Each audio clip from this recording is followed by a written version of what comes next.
Good afternoon, colleagues. I think I can start our session today.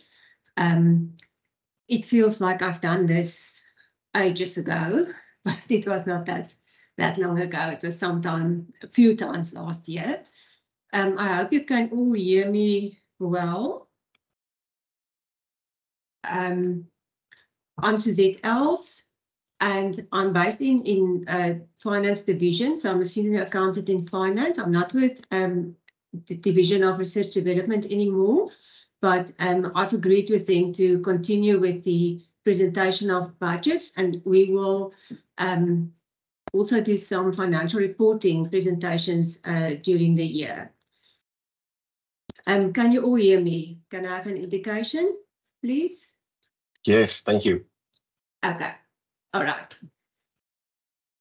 So let's continue. I think all of you that are researchers will know how important it is to have a budget or project budget for any future research projects that you want to do.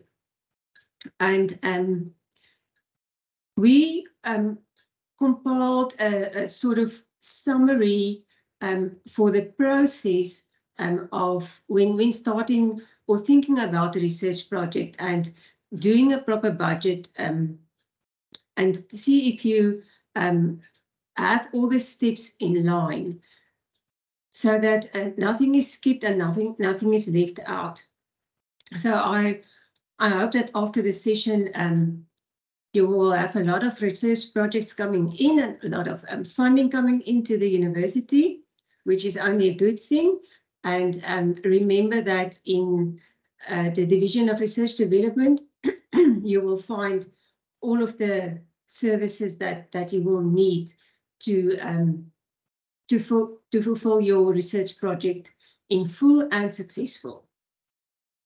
So in this presentation, basically, the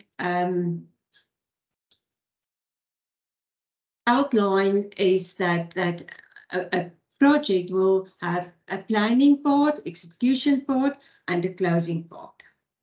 So I will touch base on each and with subdivisions under each and discuss it in more detail. So during the planning of a research project, you will find these 4 stages that we will spend a few minutes on each. And that is the context of the research project, the funding of the project, the proposal development, and then the budget. And this is all in the planning stage. So this is before you actually start your project. You will find that these steps are necessary. So let's look at the context of your project.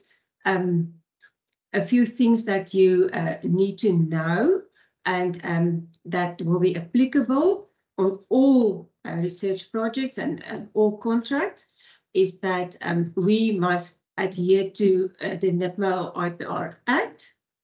So it's part of our legislation.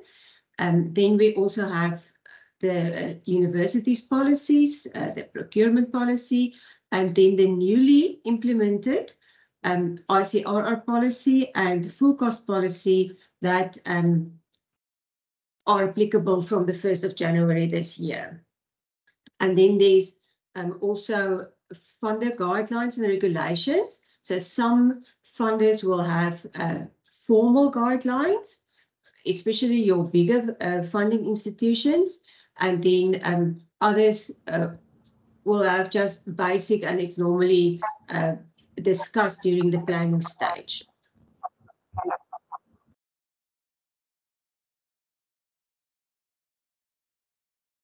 Another second stage of the planning of your research project is the funding part. So if we go to that, you will see you get 2 types of fundings. You get funding from grants and from contracts. So here we only list in average, it's not fixed in stone, but the difference between the two is that most of the time, like grants will be non-negotiable, contracts will be negotiable. Can I please ask you that all switch off their cameras? Thank you. And then in the case of grants, it's normally to the benefit of the community, where contracts can be to the benefit, it's the benefit of the funder or the client. And there can be a difference in whether a profit is applicable or not.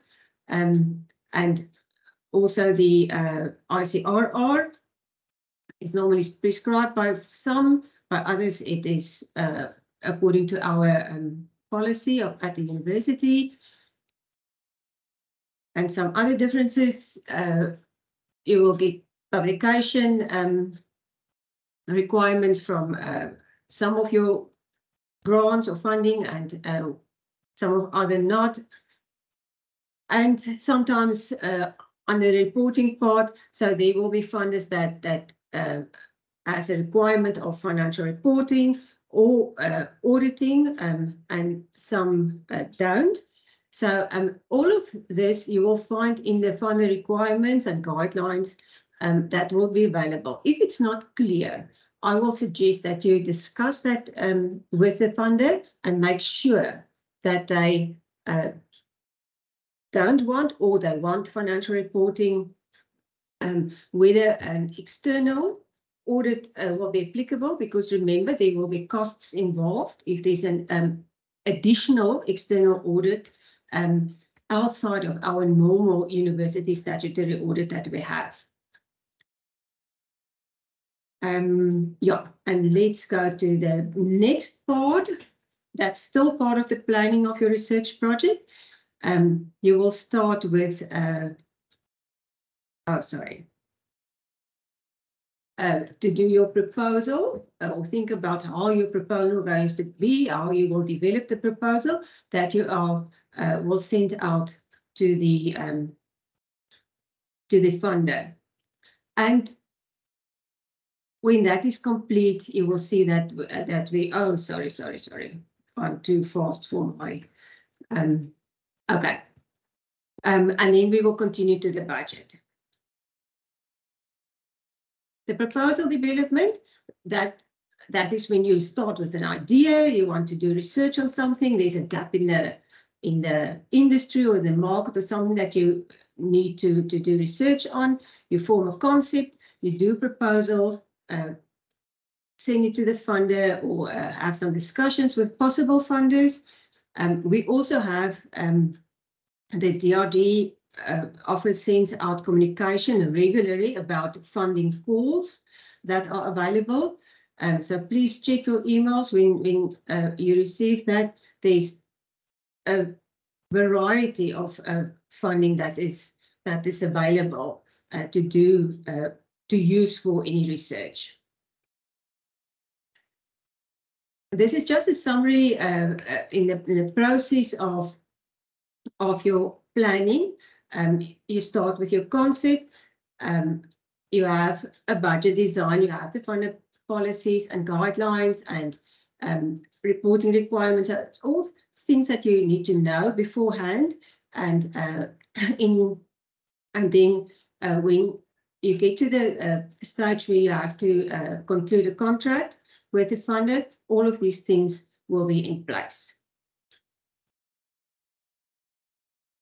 So this, the budget, what actually this session is all about, this is now the most, well, for me, the most important part of your research project, because you can't do or start a project if you don't know what it is going to cost you. And from the 1st of January, where we have implemented now the full cost, the formal full cost policy, we always had that.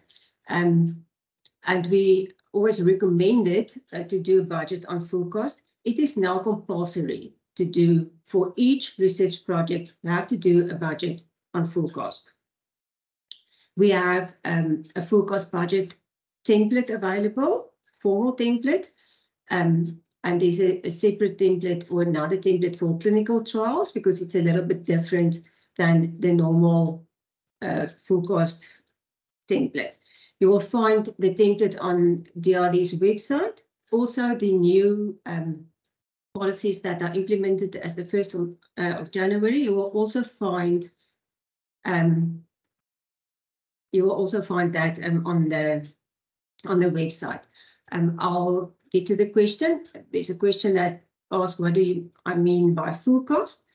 Full cost means that you need to take into account all direct costs related to a project, plus indirect costs in terms of policies and legislation. And if you add that all together, you'll get the full cost of the project. That is full cost. So when we get to a little bit more detail, you will see what I mean by including direct cost and indirect cost. But that is the basic formula for full cost, is all direct costs plus all indirect costs. Comes to a full cost price then. You will see when you check on the website and you find the full cost template, there is the template has a few tabs. So there will be the full cost tab, that is where you start, and then there's also the quotation to the client, all other different, but you start with completing it on the tab that says full cost.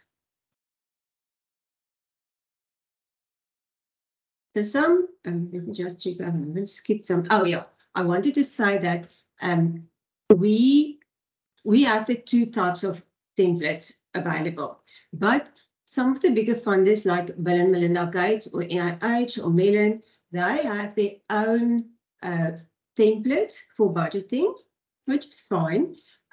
We suggest that you start with our full cost template to make sure that everything is included, and I will tell you now what I mean by that. And then after that, we can transfer it, or after the approval of the full cost budget by the full cost accountants, we can transfer it to a specific funders template if they don't accept our one. Sometimes they have a platform where you have to complete just the figures on, but always use the full cost template as your base.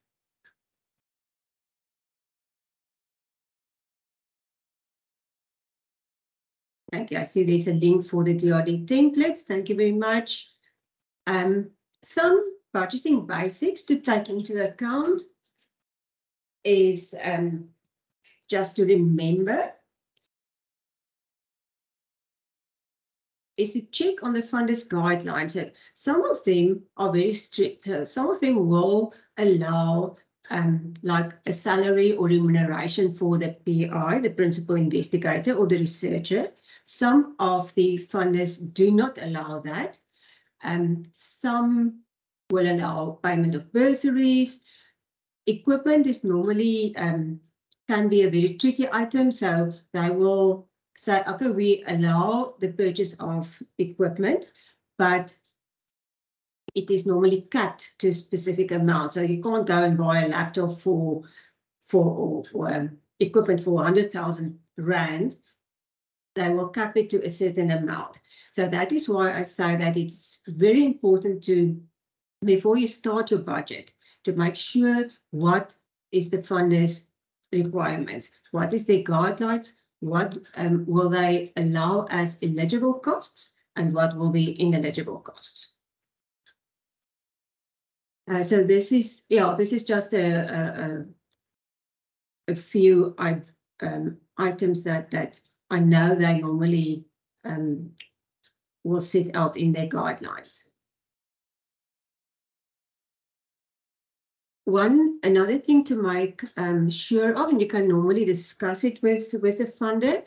So if you have your budget line items and it's a budget approved by the funder, so we don't know what the future of a research project will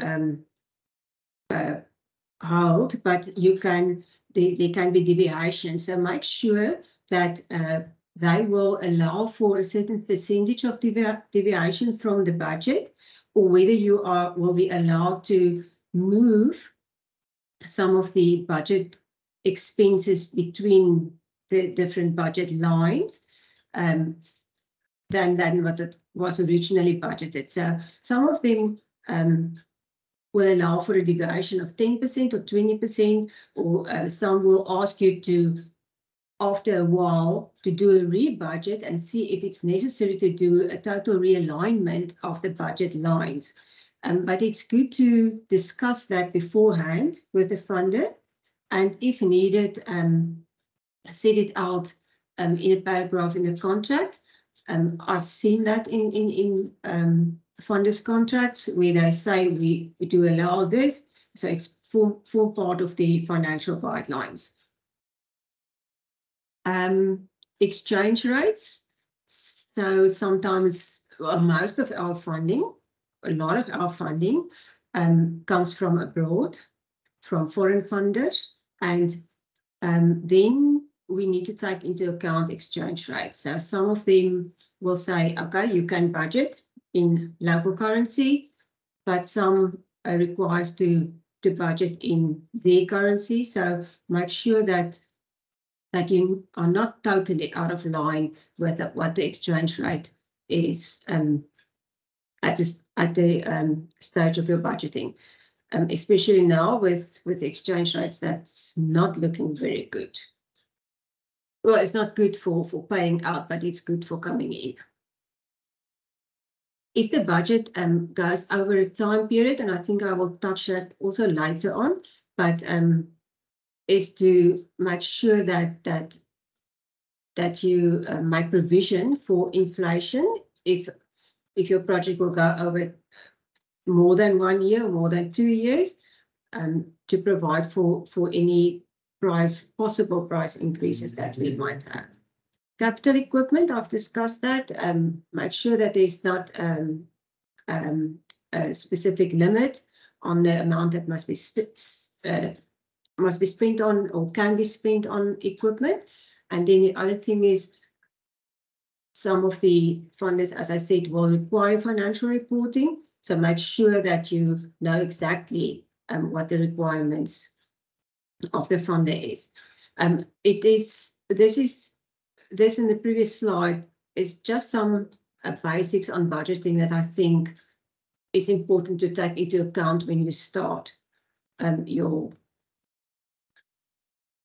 budget and your planning.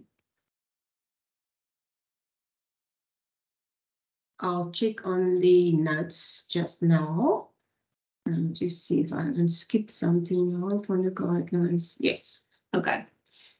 So what I meant by using our full cost budget, you will see that on our template, we make provision for personnel cost where it is allowed by the funder, and you can't budget less than the minimum basic remuneration level that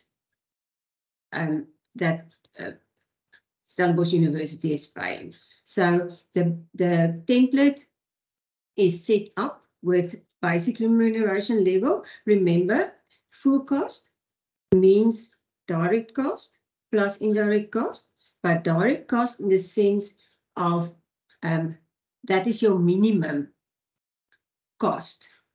Full cost is your minimum cost of the project. So if it's a contract and it's negotiable, obviously you will see there's another tab where you can put in a little bit of extra hourly fee for salaries or extra cost or a profit level, and then it gets to the quote of the client, which is supposed to be then more than the full cost. So the full cost will be your minimum cost. It's not necessary that you only have to ask for that. So some will add a little bit of profit, which is allowable.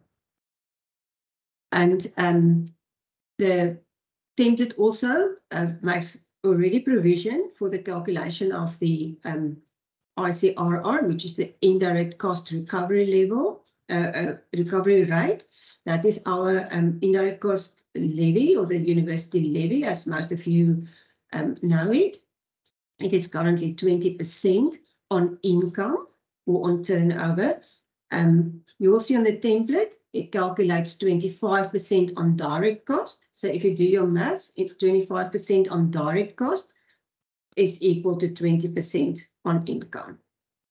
It also makes provision for a VAT where it is applicable. VAT will only be applicable when it is local. So any foreign income, VAT is not applicable on any foreign income or on any bursaries or donations or NRF income. So that is excluded from VAT.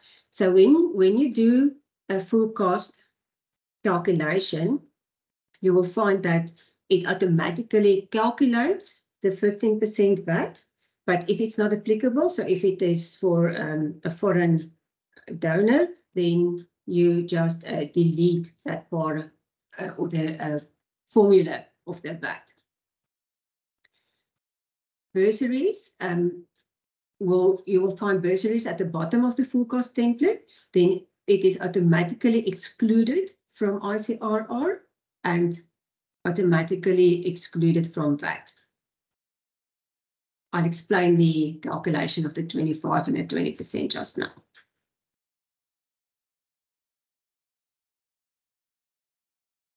So these are the different policies that's applicable to research contract, to research finances.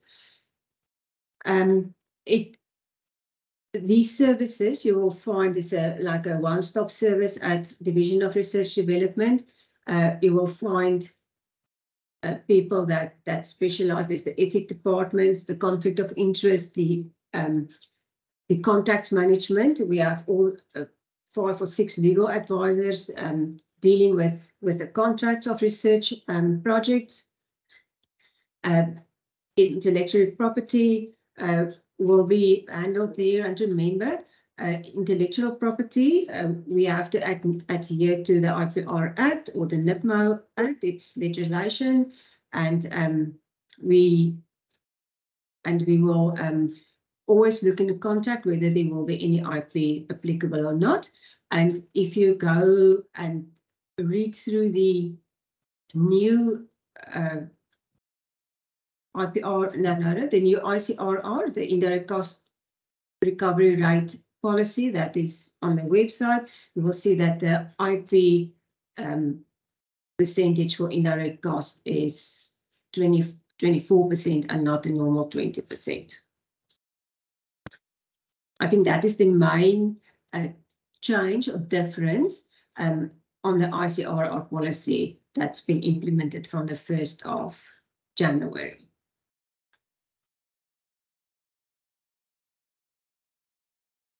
The reason why we do proper contracts and proper budgeting is because of the risks involved. So this is just to mention some of that. Obviously, the university's credibility, and then there's always the chance of under budgeting, because that's a problem. So who's going to pay for the shortage if you do not have a proper budget and make sure that it's on full cost? And there can be a risk for financial management or scientific non-performance. Financial management, as I said, if you know what the financial guidelines of your funder are, you will exactly know what will be eligible costs, non-eligible costs. So always take these risks into account. And there's a reason why we do a proper budget.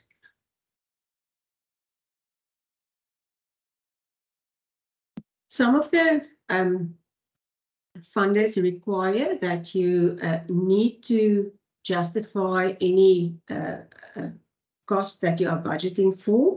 So it is good to have it as a basis for all of your budgets, is to see whether the cost is realistic, and that it's not just a thumb suck. If you know that you need to travel a lot, make sure what travel costs involved, what is the range of flight tickets, get some quotations before the time. Even if you know that it will be well in advance, you can do a specific adjustment for that. And make sure that if we need to do a cost share, if the university need to contribute, what will be the contribution if it's required by the funder. So you will see that sometimes the budget, the proposal makes provision for that you give all that detail and sources to the funder. Yeah, I think financial management is important. The whole operational part, auditing if applicable, reporting most of the time. The currency, as I said, is important. Any forex expenses, so you will find that we have sometimes foreign exchange profits and losses. So make sure that you take into account everything and to do a budget that way that it is minimized.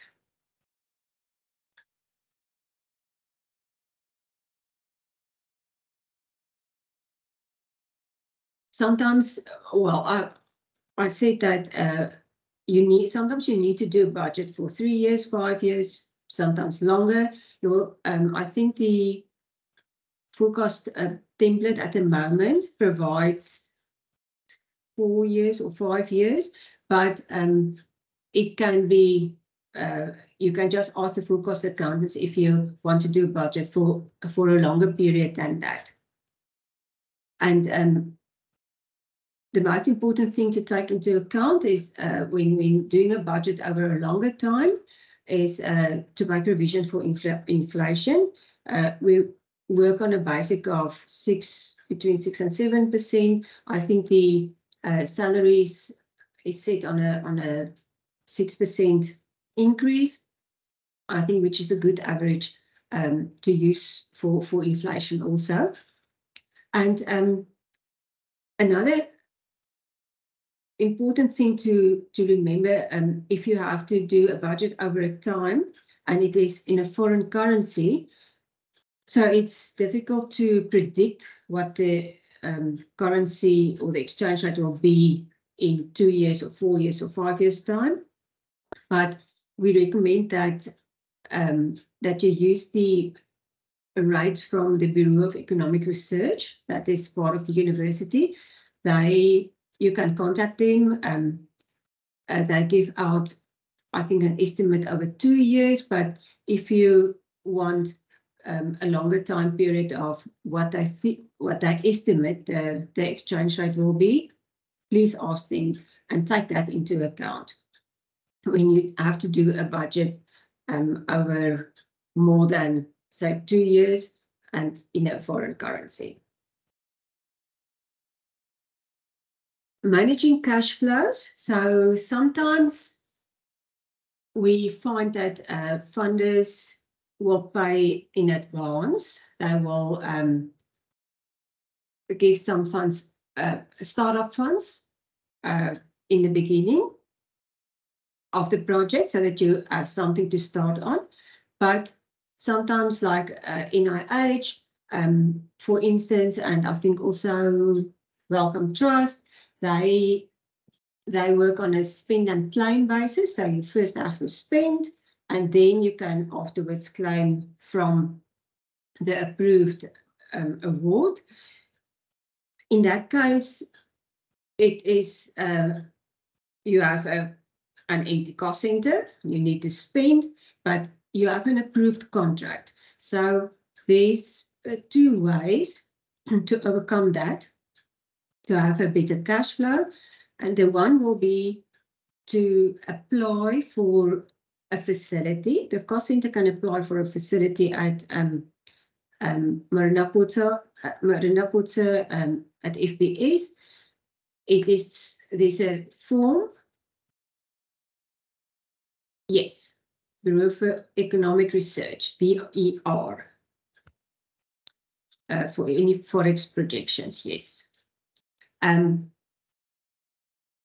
So there's a specific way to apply for a facility.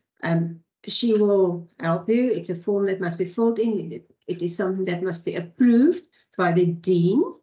Why?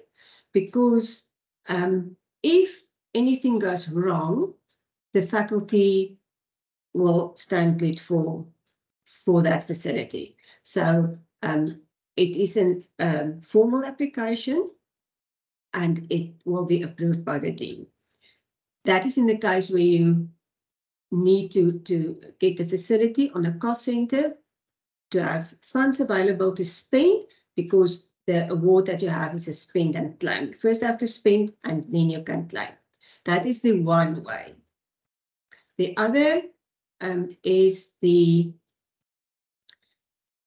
bridging funds. So sometimes the researcher will go to the department or the departmental head and ask if there is a cost center that will loan some money. So then we just do a journal transfer, a loan transfer between two cost centers. So the one is just borrowing funds from another cost center. The only negative side on the cost center giving the funds is that they will earn a little bit less interest for that time. But it is not as formal process as having the dean to apply for a facility. And remember, in the case of a facility on the cost center, it's the same like an overdraft at the bank. You will pay a little bit of interest, the interest that applies internally in the university system. I'm sure that all of you have heard in the past about overspent cost centers. That is the same. The interest that you pay on an overspent cost center, that is the interest that will be paid on a facility if you apply for that. Okay.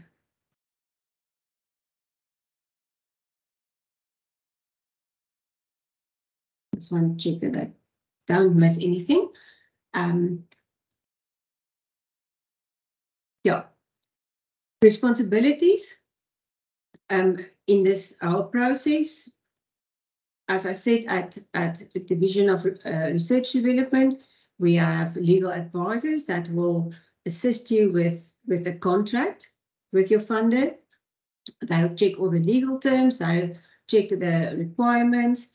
Then we have the full cost accountants and project accountants. So the full cost accountants will authorize or approve your full cost budget, which is now compulsory. Remember, I'm going to repeat it. It is compulsory from January.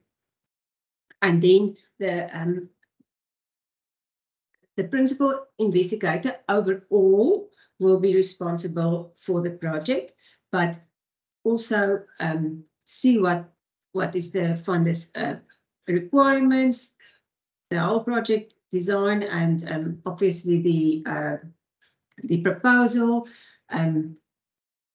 the declaration letter that must be completed, all the contractual obligations. But remember, all of this you will find, you will have assistance from your legal advisors at DRD. They will assist you with everything that is needed. And in some cases, there will be your ethics approvals, and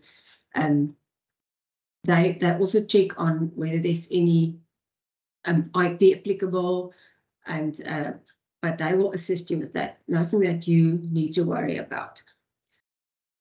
Just to on a note that any contracts more than 500,000 will be signed by the vice rector, less than 5 only by the dean. But this is also handled by the legal advisors. They will know where to send the contract to for signature.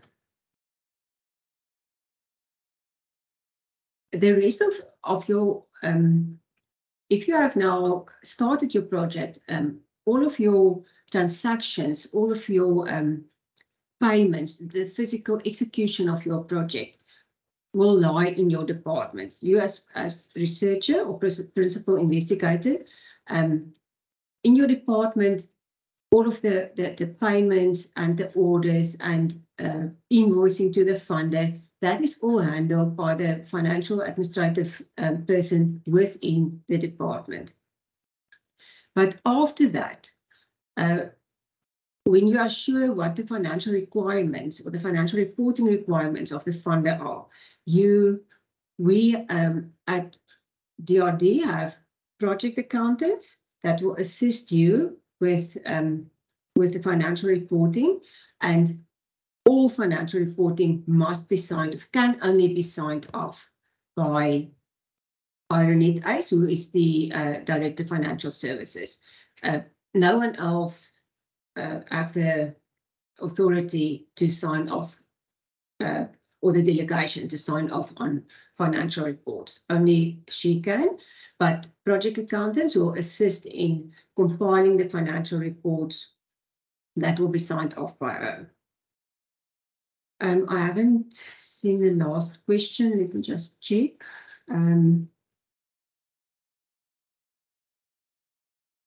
Heather, on the question, what is the interest? I will require it from Caro Olivier.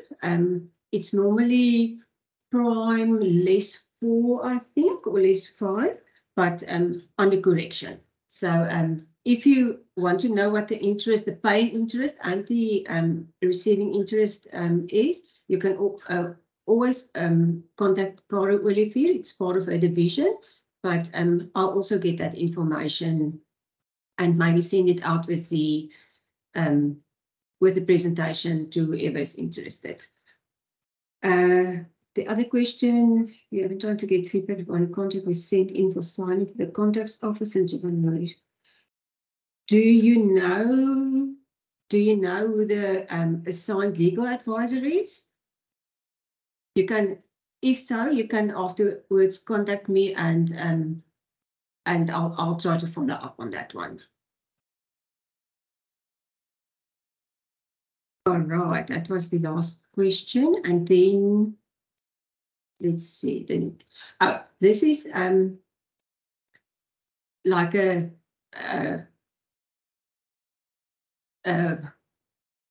what is the English word? A simple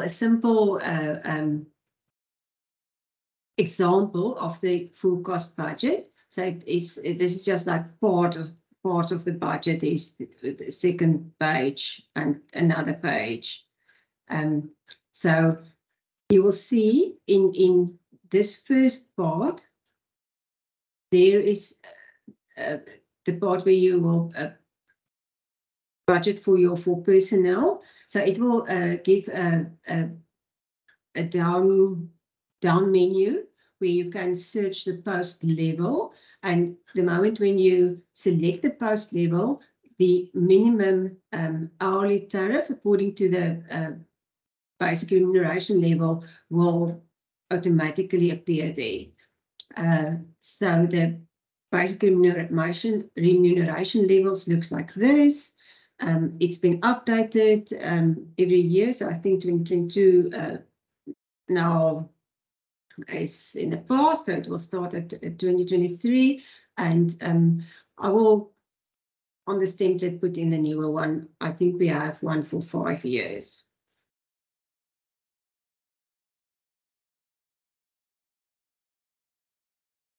Intellectual property and full cost, the basis on of the NIPMO Act and IPR Act that we have to adhere to is that a funder needs to pay full cost to have to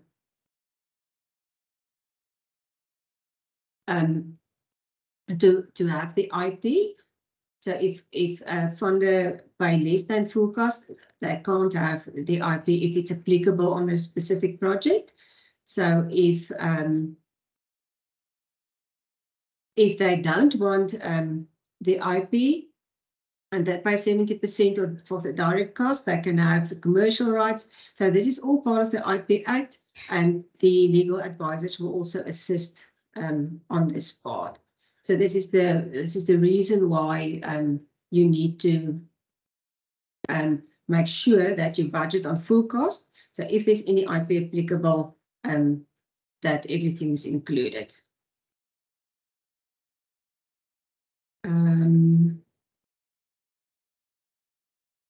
Check.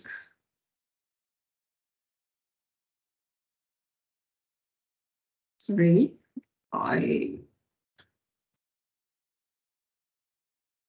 just want to check if I.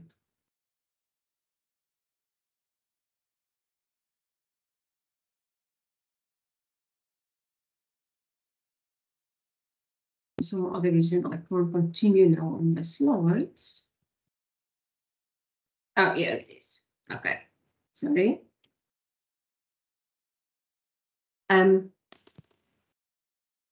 I always say when everything's in place, you have your budget, the contract is finalized and signed, and is that you apply for a cost center.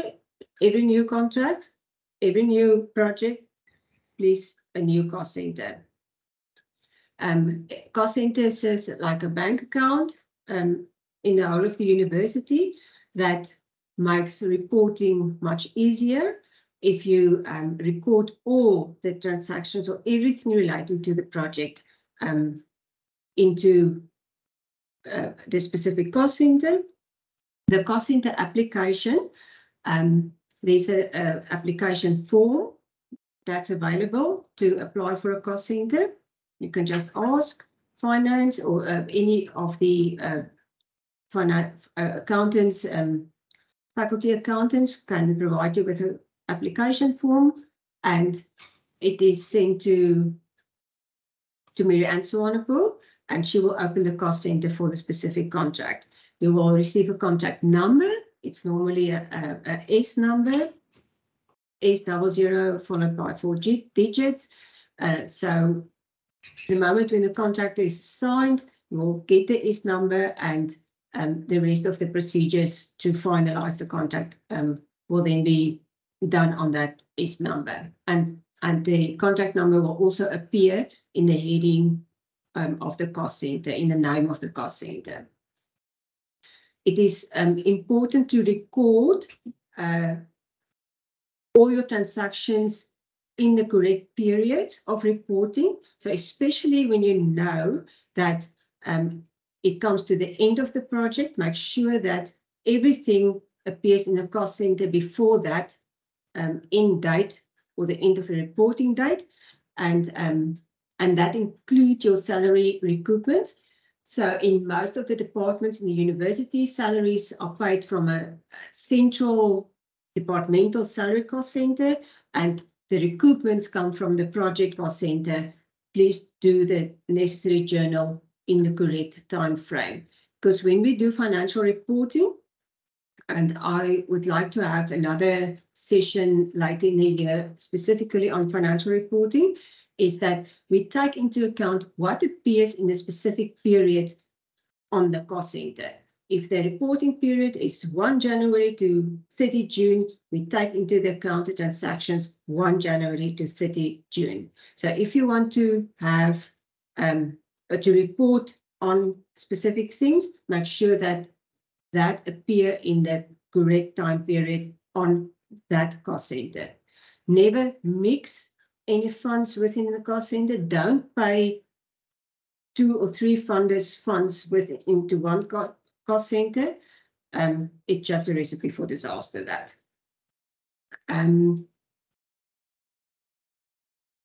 When you go through your funders' guidelines in the beginning, make sure if they require any financial reporting, what is the reporting date, or what are the reporting dates that they need financial reports, or only narrative reports, or only progress reports. It is normally set out in a contract, but make sure that you keep within that timelines of the funder. It is just a good way of managing your project. Next page.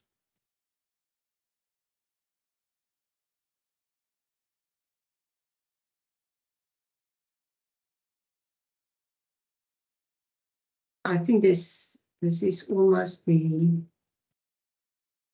last of my pages. I think on the last page I just mentioned that this is overall in planning, that it's good to have a good relationship with your funders support staff, so the people that is will be responsible for paying the funds to the university or to your cost center. Also the people that you need to provide the financial reporting to. So if you have a good relationship with them, it will be you will always have the support when there comes problems in the project, whatever, like when we had the COVID years, a lot of projects had to be extended, and it was discussed with funders, and there was no problems with that. Yeah, I think that is all that I would like. The next pages will be more towards your reporting. So I'm not going to continue with that. That will be done in a separate session of financial reporting. I think I've included in the last page the names of the project of the full cost accountants, which is Audrey Erasmus and Chantal Higo. And then we have a new project accountant that started quite recently, Zinkosi. So she is replacing me, but she will report to me. So please, I'm always available to answer questions and to assist with the financial reporting. Yeah, as I said, I would like to have a detailed financial reporting session in future. I will discuss that with DRD and see how we can fit it in the program. But if there's any question, please send me an email and I'm glad to assist you. Any other questions?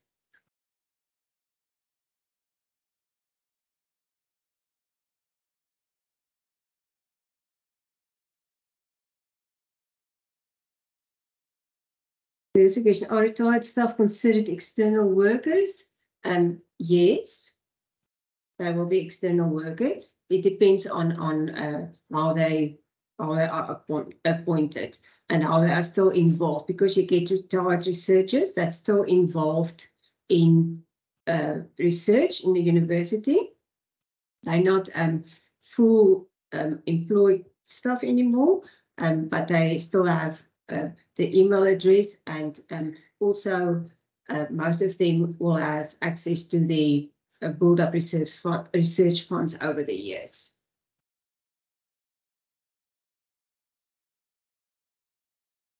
Thank you.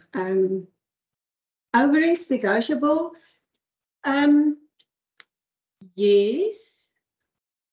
We have funders that have formal limitations, specific limitations on the indirect cost of the overheads or the ICRR. It is all the same. Like Bill and Melinda Gates, 15%, NIH, 8%. I always say, if it is the funders within the funders guidelines and requirement that there's a limit on overheads, you have to apply for the formal waiver or reduction of the ICRR. It's been approved by financial committee. You will also, DRD legal advisors will refer you to Ilse Griffiths, where you have to send the application to. There's an application form for that. But I recommend that you take into account that why do we have full cost? And you will also read it in the full cost policy. We have a full cost so that our university can be sustainable. And if we reduce or waive the ICRR or the overheads all the time, it obviously affects our bigger picture of budget in the whole of the university. So the full cost is not like a percentage that was taken out of somewhere, nowhere.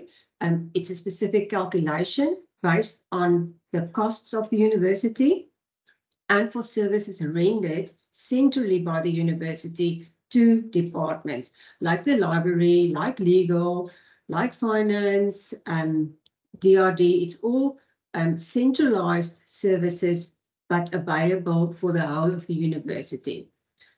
And the overheads or the ICRR is a way to recoup costs to fund those services.